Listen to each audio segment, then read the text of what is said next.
আপনার ছেলে তো আমার সাথে কথাই বলছে না, যদিও বা কাছে যাই তবে কত কথা বলছে। এর চেয়ে আপনি আমার বাবাকে বলেন আমাদের আলাদা করে দিন। এই মেয়ে, তুমি পাগল হয়ে গেছো নাকি? কাল বিয়ে হলো আর আজকেই ডিভোর্সের দিকে ইঙ্গিত দিচ্ছ? আমি কি তোমাকে এখন কোনো খারাপ মন্তব্য করেছি নাকি যে তুমি ছাড়াছাড়ির কথা মুখে আনছো? আর কখনো এমন কথা বলবে না। তো আমি আর কি করব বলেন? যেখানে আপনার সন্তান আমার স্বামী হয়, ও নিজেই কথা বলে না, সেখানে কেমন করে থাকবো? চিন্তা করিও না মা, আমি সব কিছু ঠিকঠাক করে দেব। একটু ধৈর্য ধারণ করো প্লিজ। জোর করে তো ভালোবাসা হয় না মা। আমি জোর করে আপনার সন্তানের ভালোবাসা চাই না। আরে এমন কিছু না, ওর মনে হয়তো বর্তমানের অনেক প্রশ্ন, তাই তোমাকে মেনে নিতে পারছে না। আমি জানি না মা। আচ্ছা একটি কথা বলি শোনো, কাব্য যেই কলেজে পড়ে তোমাকেও সেই কলেজে ভর্তি করিয়ে দিই। এতে করে তোমরা সব সময় একসাথে থাকতে পারবে। তখন দেখবে ও তোমার প্রতি আকৃষ্ট হবে। ঠিক আছে মা, আপনি যা ভালো মনে করেন। এরপরে পরি সোজা রুমে চলে আসে। এসেই দেখে যে কাব্য মন খারাপ করে বসে আছে। কাব্যের মন ভালো করার জন্য পরি বলে ওঠে, আপনি চিন্তা করবেন না, আমাদের ডিভোর্স হবে। কথাটি শুনে কাব্য বলে ওঠে, কবে ডিভোর্স হবে আমাদের? আজকে? আসলে বিয়ের 3 মাস আগে তো ডিভোর্স হয় না, তাই আমাদের 3 মাস একসাথে থাকতে হবে। ও, আমি কাল থেকে আপনার কলেজে যাব। কি? হুম, আমিও পড়াশোনা করতে চাই। আপনার সাথে তো থাকবো না, তাই ভেবেছি পড়াশোনাটা চালিয়ে যাব। কিন্তু আমার কলেজে কেন? আরও তো অনেক কলেজ আছে। শুনেছি আপনি যেই কলেজে পড়েন ওটাই নাকি এখানকার মধ্যে বেস্ট কলেজ। ভালো, খুব ভালো। আর হ্যাঁ, তুই যে হোটেলে খারাপ কাজ করিস তার প্রমাণ আমি আজ দেব। ঠিক আছে। এটা বলেই কাব্য সোজা সেই পতিতালয়ে আসার জন্য রওনা দেয়। প্রায় 1 ঘন্টা পরে গন্তব্যস্থানে আসে। তো এসেই সোজা ওই মেয়েটার রুমে যায়, যে মেয়েটার সাথে এখানে শারীরিক সম্পর্ক করেছে। ভিতরে ঢুকেই দেখে যে অন্য একটি মেয়ে শুয়ে আছে এই রুমে। আশ্চর্য, ওই মেয়েটা কোথায়? আচ্ছা, এই রুমে যে ছিল কালকে সে কোথায়? কেন, আমি কি তার চেয়ে খারাপ নাকি? আমাকে পছন্দ হয়নি? প্লিজ বলুন, সে কোথায়? বলতে পারি, এর জন্য 200 টাকা দিতে হবে আমাকে। কথাটি শোনার সাথে সাথেই কাব্য টাকাটি বের করে দেয়। এখন বলো তো, কাল রাতে বিয়ে হয়ে গেছে রূপসীর, তাই আমি ওর রুমে এসেছি এখন। কি? ওর বিয়ে হয়েছে মানে? আসলে ও দেখতে অনেক সুন্দর আর ব্যবহারও অনেক সুন্দর। কাল একটা আপনার মতন খদ্দের এসেছিল। তারপরে? তারপরে আবার কি? রূপসী ওকে মন ভরে ভালোবাসা দিয়েছে। এতে লোকটি খুশি হয়ে আর ওর রূপ দেখে নিয়ে গিয়েছে, বলেছে বিয়ে করবে। এইসব সত্যি নাকি মিথ্যে? আর ওর নাম রূপসী? তোমাকে অসংখ্য ধন্যবাদ। এটা বলেই কাব্য সেখান থেকে আবারও বাসায় আসার জন্য রওনা দেয়। পুরো রাস্তায় কাব্যের মাথায় একটাই চিন্তা, সেটা হলো এই পরীকে নিয়ে। পরী কি সত্যি কথা বলছে নাকি পরীর নাটক সাজাচ্ছে? এই সব চিন্তা করতে করতে কাব্য বাসায় চলে আসে। এই, তুই কোথায় গেছিলি? হ্যাঁ?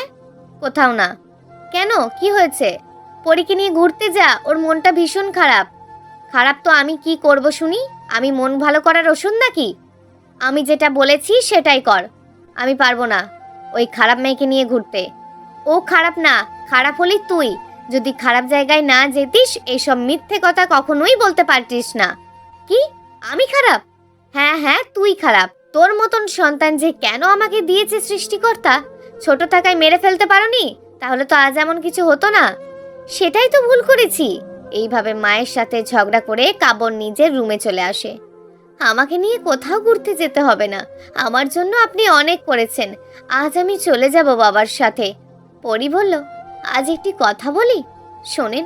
আপনি যে মেয়েটাকে আমাকে মনে করছেন, সেই মেয়েটা সত্যিই আমি না। না, তুমিই সেই মেয়ে। আমি নিজের চোখে তোমাকে দেখেছি পতিতালয়ে। ও আচ্ছা, ভালো থাকেন, আমি গেলাম। এটা বলেই যখন পরি যাইতে ধরবে, ঠিক তখনই কাব্য পিছন থেকে হাতটি টেনে ধরে। কাব্য পরীর হাতটা ধরার সাথে সাথেই পরীর শরীরটা যেন কম্পন দিয়ে উঠল। কি হলো, হাত ধরলেন যে? আপনি এখানেই থাকেন। মা এখন অনেক মন খারাপ করে আছে, আপনি চলে গেলে আরও মন খারাপ করবে। কিন্তু আপনার যে সমস্যা হচ্ছে এখানে, হোক, আমি ম্যানেজ করে নেব। ঠিক আছে। তো এইভাবেই কেটে যায় 1টি মাস। কাব্য পরীর সাথে কথা বলে না, পরী নিজেই এসে বলে। তখন উত্তরটা শুধুমাত্র দেয়, সকালবেলা কাব্য ঘুম থেকে উঠে খাওয়া দাওয়া করে যখনই কলেজে বের হবে এমন সময় ওর মা চলে আসে। কাব্য, দাঁড়াও, আজ পড়িও কলেজ যাবে। মা, মাথা গরম করিও না তো, আজ 1 মাস পরে কলেজে যাচ্ছি, এমনি মনটা খারাপ। পড়ি কলেজে ভর্তি হয়েছে, ও আবার কবে ভর্তি হলো বুঝলাম না তো। আমি কাল তোর স্যারের সাথে কথা বলেছি, ওকেও ভর্তি করিয়ে নিয়েছি। তো এখন আমি কি করব? কি আর করবি, তোর বউকে তুই কলেজে নিয়ে যাবি। ও কলেজ দেখেনি? না, ও কলেজ দেখেনি। আজ দেখিয়ে দে, তারপরে না হয় একা একাই যাবে। ঠিক আছে। এই পড়ি, তাড়াতাড়ি আয়, কাব্য তোর জন্য ওয়েট করছে। হ্যাঁ মা, আর 1 মিনিট, আমি রেডি হয়েছি। কথাটি বলা মাত্রই পড়ি চলে আসে। কথাটি শুনেই কাব্য পরীর দিকে তাকাতে যেন আর চোখ ফেলাতে পারে না। এটা তো সত্যিকারের পরী মনে হচ্ছে। এই যে আপনি এমন করে তাকিয়ে আছেন কেন? হ্যাঁ, আমাকে কখনো আগে দেখেননি? কথাটি শুনেই কাব্য লজ্জা পায়, কারণ সেখানে মাও ছিল তাই। হয়েছে, আমার তো আর কাজ নেই। এরপরে দুজন বাসা থেকে বাহিরে এসে একটি রিকশায় অপেক্ষা করছে। 2 মিনিট পর একটি রিকশা এসে পড়ে। ওই মামা, নিয়ে যাবেন সরকারি কলেজ? অবশ্যই যাবো মামা, উঠে বসুন মামিরে সহ। এরপরে কাব্য পরী দুজনেই উঠে বসে। বেশ কিছুদিন যাওয়ার পরেই দেখা হয়ে যায় সেই হাসিবের সাথে। আপনি এই ছেলেটির সাথে কথা বলবেন না কেন? এই ছেলেটি আপনার মাকে সেদিন অপমান করেছে। কথাটি শুনে কাব্য একটু অবাক হয় আর ভাবতে থাকে কি করবে। শেষমেশ চিন্তা করে কথা বলবে না, কারণ যে আমার মাকে অপমান করেছে তার সাথে আবার কিসের কথা। যখনই রিকশাটি হাসিবের সামনে দিয়ে যাচ্ছিল ঠিক সেই সময় হাসিব বলে ওঠে, ই মামা, বউ নিয়ে ব্যবসায় যাচ্ছিস নাকি? আমাদেরও দিস, আমরাও টাকা দেব, সমস্যা নেই। তোর কাছ থেকে এসব আশা করিনি হাসিব। বিয়ে তো করেই নিয়েছস একটা হোটেলের মেয়েকে। এ যেমন ভাব দিচ্ছিস, মনে হচ্ছে পরিমণিকে বিয়ে করেছিস। এই কথাটি শুনেই কাব্য রিকশা থেকে নেমে হাসিবের কলারটা টেনে ধরে। আর একটি কথাও যদি বলিস, তোর ওই মুখটার জায়গায় থাকবে না বলি এক ধাক্কা দেয় হাসিবকে। এই, আপনি উঠে পড়ুন, কলেজে দেরি হচ্ছে। এইসব রাস্তার ছেলে মেয়েদের সাথে কথা না বলাই ভালো। পরীর কথা মতো কাব্য আবারও রিকশায় উঠে পড়ে। তুই যে একটা পতিতালয়ের মেয়েকে বিয়ে করেছিস সেটা আমি ভাইরাল করব, ওয়েট কর। সেদিকে কাব্য আর কান্না দিয়ে মন খারাপ করে বসে থাকে। বেশ কিছুক্ষণ পর যখনই কলেজের সামনে রিকশাটি যাবে আর সেই সময় কাব্য বলে ওঠে, মামা, এখানেই দাঁড়াও, কলেজ তো আর একটু দূরে দেখা যাচ্ছে, এখানে থামবে কেন? কাব্য রিকশা থেকে নেমে রিকশাওয়ালাকে টাকা বুঝিয়ে দেয়। মামা, একে কলেজের সামনে গিয়ে নামিয়ে দিও। এই, আপনি কোথায় যাবেন? হ্যাঁ, এই, এত প্যাঁচাল মারবি না, তোর কারণে আমার সব মান সম্মান শেষ। আমি চাই না তুই কলেজে আমার মান সম্মান শেষ কর। কলেজের কেউ যেন না জানে তুই আমার বউ। কথাটি শুনে পরীর মন খারাপ হয়ে যায়। কিরে, কথা বুঝেছিস? ঠিক আছে, আমি কাউকে কখনো বলবো না আমরা দুজন স্বামী স্ত্রী। মনে থাকে যেন, যদি বলিস খুব খারাপ হবে বলে দিলাম। এই মামা, নিয়ে যাও ওকে। এরপরে রিকশাওয়ালা মামা পরীকে নিয়ে কলেজের সামনে এসে নামিয়ে দেয়। যখনই পরী কলেজে ঢুকবে সবারই এক দৃষ্টি ওর দিকে তাকিয়ে। ঠিক একটু পরে কাব্য কলেজে ঢোকে আর সাথে সাথেই দেখতে থাকে পরীকে সবাই ফলো করছে। একটু দূরে যেতে না যেতেই কাব্যের একটি বন্ধু বলে ওঠে, কাব্য, ওই দেখ, একটা মেয়ে আমাদের কলেজে এসছে। উফ, কি সুন্দর দেখতে। এই কথা শুনে কাব্য কি বলবে ভেবে পাচ্ছে না। ঠিক সেই সময় পরীর দিকে তাকাতেই দেখতে পাই, এই যে, আই লাভ ইউ। আমি আপনাকে প্রথম দেখাতেই প্রেমে পড়ে গেছি, তাই প্রপোজ করলাম। পরী কলেজে ঢোকা মাত্রই যে এমন কিছু ঘটবে কাব্য ভাবতে পারেনি। সরি, আমি তো আপনাকে চিনলাম না। আর হঠাৎ করে প্রপোজ করার মানেটাই বা কি? আপনি নতুন কলেজে, তাই না? হ্যাঁ, নতুন। কিন্তু কেন? আসলে আপনাকে দেখেই আমার এতটা পছন্দ হয়েছে যে আর একটুও লেট করতে পারলাম না, তাই সোজা এসে প্রপোজ করলাম। ও, ভালো। এখন বলেন অ্যাকসেপ্ট করবেন কি না? সরি, মানে আমি তো আপনাকে ভালোবাসি, পছন্দ করি। এখন আপনার বলার পালা। কি বলবো আমি? আমাকে ভালোবাসেন কিনা সেই কথাটা। থাপ্পড় চেনেন? থাপ্পড়? থাপ্পড় দেবেন মানে? এত বড় সাহস, আমাকে থাপ্পড় দেবেন? কথাটি শেষ হতে না হতেই পরী কষে একটি থাপ্পড় দিয়ে দেয়। এখন ভালো লাগছে নাকি আর দুটো দেব? পরীর এমন ব্যবহার দেখে পুরো কলেজ তো অবাক, কারণ প্রথম দিন এসেই থাপ্পড়, না জানি আরো কত কিছু করবে। বন্ধু, দেখছোস কি সাহস, দিল থাপ্পড় বসিয়ে প্রপোজ করাতে। আরে বাদ দে তো এসব। বাবা, শয়তানের মুখে দেখি রাম নাম। আমি শয়তান? আমি ভদ্র ছেলে, বুঝছিস? সেই এই প্রথম দেখলাম ভাই আমি তুই ভদ্র, কিন্তু কেন আছিস যে সেটা বুঝলাম না। তবে আমি নিশ্চিত তুই কিছু একটা বেজাল পাকাইছস। আরে তেমন কিছু না ভাই, মেয়েটা তো আমাদের দিকেই আসছে রে, মনে হয় তোকে পছন্দ করছে।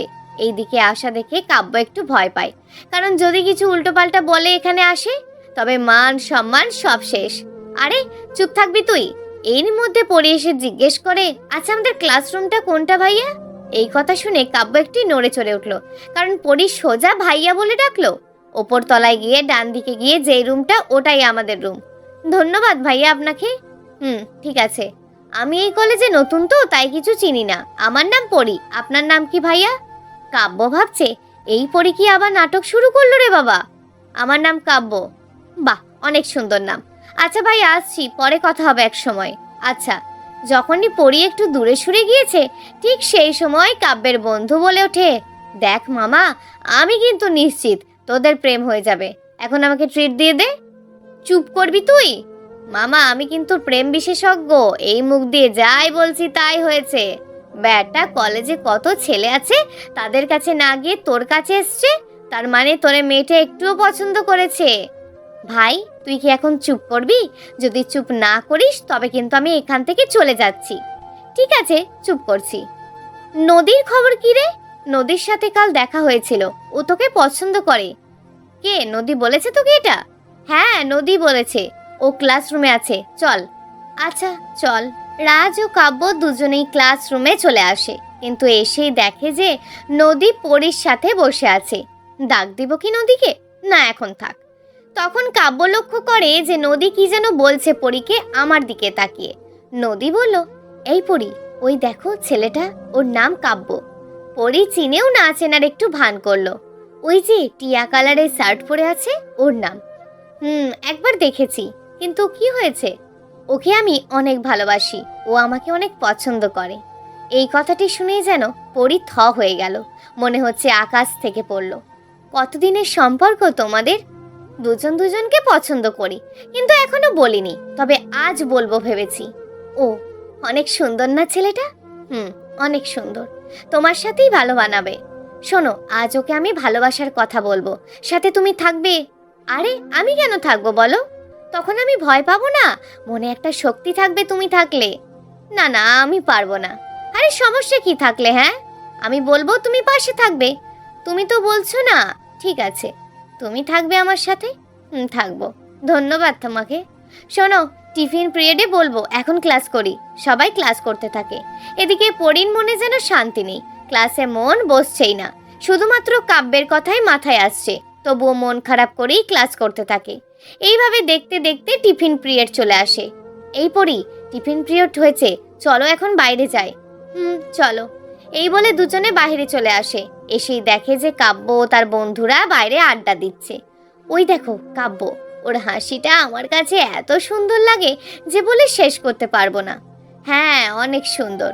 ওই তুমি আবার কাব্যের প্রেমে পড়িও না। আরে না, কি যেন বলবে ওনাকে। ডাকছি। এটা বলি নদী রাজকে ডাক দেয়। বলো নদী, কি বলবে? এইদিকে কাব্যকে নিয়ে আসো, ওর সাথে আমার কিছু কথা আছে। ঠিক আছে। রাজ কাব্যকে ডাক দিয়ে নদী ও পরীর কাছে নিয়ে আসে।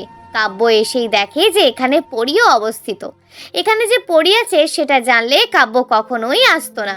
তো পরীকে দেখা মাত্রই কাব্য আবারও পিছনে আসতে থাকে। ঠিক সেই সময় নদী কাব্যের হাতটি ধরে ফেলে। এই কাব্য, কোথায় যাচ্ছ? আমার কাজ আছে। কেন ডাকছো সেটা বলো। কেন ডাকছি তুমি তো মনে হয় জানো না। জানি, এই সম্পর্কে পরে কথা হবে। না, এখনই কথা হবে। বলো কি বলতে চাও।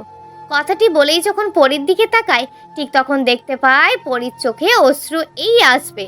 তোমাকে আমি অনেক অনেক ভালোবাসি কাব্য, তোমার বউ হতে চাই, নেবে আমাকে গ্রহণ করে? মানে? আমি তোমাকে ভালোবাসি, আমার যতদিন নিঃশ্বাস আছে তোমার সাথে এক হয়ে থাকতে চাই। তো এরপর পরী কি করলো বা পরীর সাথে কি হলো?